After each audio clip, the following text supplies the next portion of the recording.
It's Tastepink. Welcome back. So before we get into this video, I just want to say, like, if all else fails, one thing that your girl did do, she went in on this parting space. Because if you are familiar with the It's a Wig Unicorn series, the parting space is a little suspect. And I looked at a few videos, little tutorials. I wasn't the only one who was kind of struggling. But one thing I knew, I was not going to play with this part. And I was going to at least slay that. Okay, so I actually received this unit from It's a Wig. I loved it when I attended their It's a Wig Art of the Slay party. I tried it on, I shared it with you guys on Instagram stories, and you all were in love with it too. But then this box kind of sat around for a little bit. Finally got around to opening it up, everything.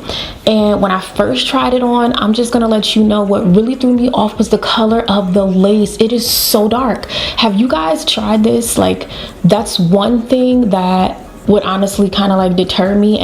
So the lace was super dark and the parting space was so tight, which I mentioned already, and the curls were kind of flat. It didn't have the body or the volume that I had imagined. Yeah, when you comb it out, it definitely works, but then also the shine, it wasn't like exactly what I was expecting. I had to blow it down with the dry shampoo to make sure that we're giving, like, even though it's not human hair, but we're still trying here. That's the goal. We're still trying.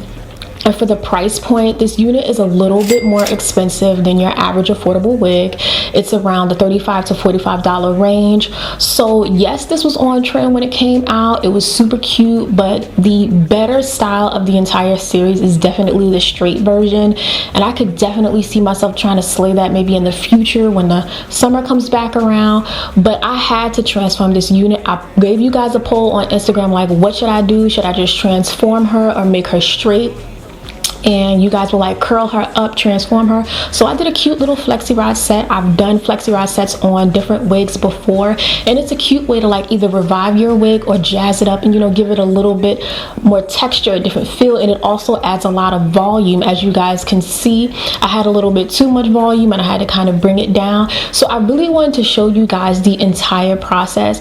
I love revamping and kind of like transforming wigs, and it's a great way to just see what you can do. I'm a creative person, so I just let my creative juices flow. I'm going to be dropping a ton of hints and tips throughout this entire thing, because from the thinness at the back, we're gonna show you how to get ultra volume and get the look.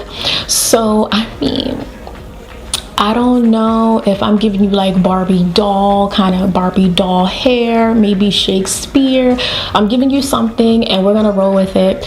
If you roast me, just please, I don't mind. But y'all know I did my thing on that part, so make sure you give me my credit.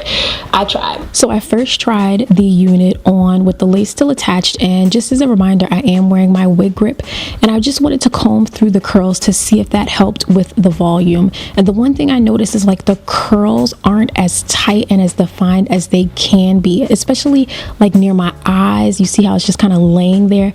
It doesn't have much life to it, but this lace is so dark, and the parting space, girl, oh my god, we got a lot of work to do. So I removed the lace, and I still just wasn't feeling how the hair was laying near the top. It's like it had no direction. It needed a lot of training, and I knew that parting space was going to need work. So the first thing you should do when your wig is just not hitting, hit up the parting space. I like to actually use a T-pin to help me as a guide when I'm creating the perfect parting space, because you don't want to take out too much, and it's thin enough to help you create like a straight line going straight back. And so I really like that. That's a little tip I wanted to give y'all. Woo Chile, okay? Woo Chile. It's very thin. You can see the dark cap construction. I don't know what's going on, but we got to keep moving. So definitely pull back the hair when you are doing this step. I'm using a little bit of the LA Girl HD Pro Concealer in Cool Tan, and I'm just going to use this with a flat shader brush and target the parting space exactly. Do not put this on the hair because it will change the color of the hair in that area, because we want to neutralize it and give it a more realistic color. Now it's a custom. You want to blow it down, take your favorite dry shampoo and just go to town on this. do it on the entire unit, and you guys can see again, to me the curls look lifeless. What do you think? Am I seeing it wrong? Now I took medium sections and I used the elastic QP design foam, and I really like this. It's super affordable. You can get it at the beauty supply store, and I applied it generously to the section and just combed it through. Now I'm using the orange flexi rods and I'm using a winding motion, and it's very tight. You don't want to see the flexi rod peeking through, so make it as tight as possible, and be sure to secure the flexi rod at the top as you continue moving down towards the ends. It just makes it a lot easier. And I just repeated this process, and I used a total of 10 flexi rods. That's all I had, and I made it work. You can make it work with 8, maybe even 6.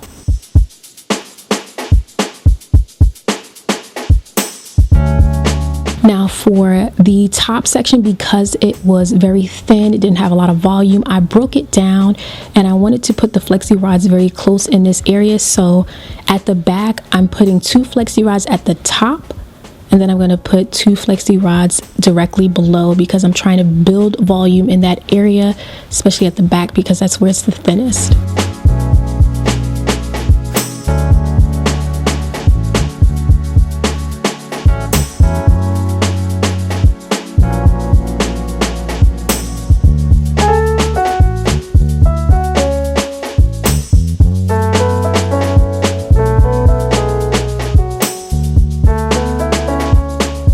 And for the last flexi rod on the right side, I'm actually twisting this towards me. It's very important to get the direction right so that it lays perfectly around the front and the top near the parting space, because that's where I had an issue previously.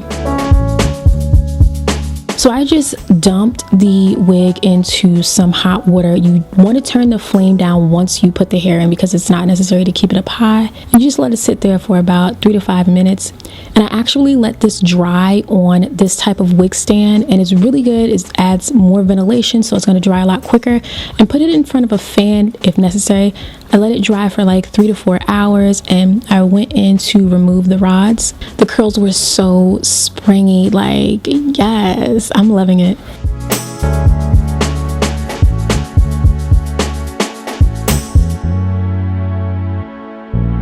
And the way that you curl it, you want to do the exact same motion, but do the reverse when you're taking it down. You just really want to follow that curl pattern to make sure you don't mess it up or create any unnecessary frizz.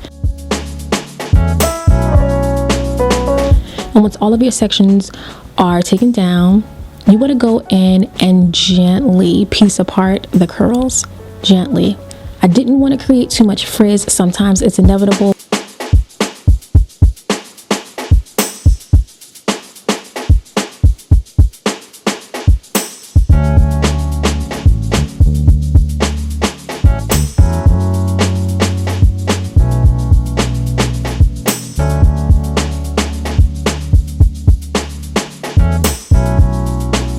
Okay, y'all, so I put it on. Okay, it was a lot. I was overwhelmed. I didn't really know what to do, so I just started combing the hair again because the curls were too tight. I probably could have used larger flexi rods, which is an option, but you know, I'm the queen of making it work with what you have, and so that's what I'm doing.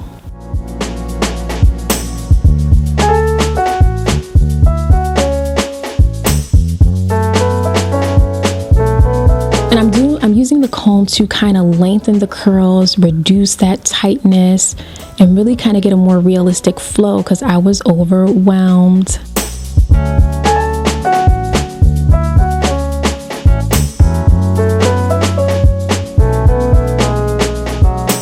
At this point, I honestly was like, do I even really want to do this review? You know, I don't even know, but you know, I'm not one to back down, okay? Because I'm gonna keep trying until I can't try anymore. Okay, so in the interim, I took about 2 duck clips, like the plastic clips, and I just pulled my hair towards the front backward very gently, and I'm using some wig out foam by Style Factor. And I just really wanted to slick down that part and keep that area, you know, very flat and neat. And I used a satin scarf and let that set for about 10 to 15 minutes. And then I was like, you know what? I'm gonna treat this like some crochet braids, because when my hair is too voluminous, I like twist the hair. You know, you can do a 2-strand twist, or you could just simply twist it around itself. And I put a perm rod at the end because you need a little bit of weight to help drag it down. And you want to keep the hair in this type of, you know, placement until you're ready. Trust me, it works, and it definitely reduces the volume, because this is how I ended up with this. I think it's cute. Let me know. Like, so did you guys like that transformation? I really tried. Okay, I gave it my best. Y'all can let me know in the comment section, and I will see you in the next one. You already know what to do. Subscribe, join the family, give this video a thumbs up, and meet me in the comment section so we can kiki. Come on, give me a kiss, come on. You wanna go into the live with me?